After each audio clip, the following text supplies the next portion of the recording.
Adobe Digital Edition lukuohjelman lataaminen ja auktorisointi. Lukuohjelman voit ladata Adoben kotisivuilta www.adobe.com. Lataa ohjelma tästä linkistä. Valitse ohjelman versio käyttämäsi tietokoneen mukaan. Tallenna asennuspaketti koneellesi haluamaasi sijaintiin. Firefox-selaimessa saat avattua juuri lataamasi asennuspaketin lataukset välilehdestä. Suorita asennuspaketti. Hyväksy ehdot. Valitse haluamasi lisäehdot.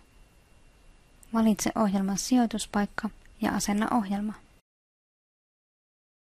Asennuksen jälkeen ohjelma avautuu automaattisesti.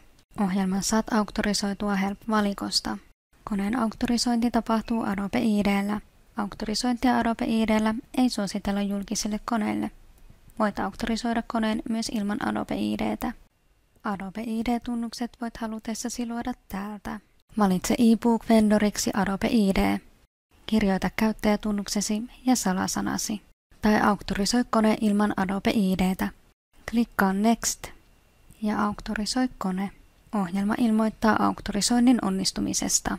Auktorisoinnin voit halutessasi poistaa näppäinyhdistelmällä Ctrl, Shift ja D.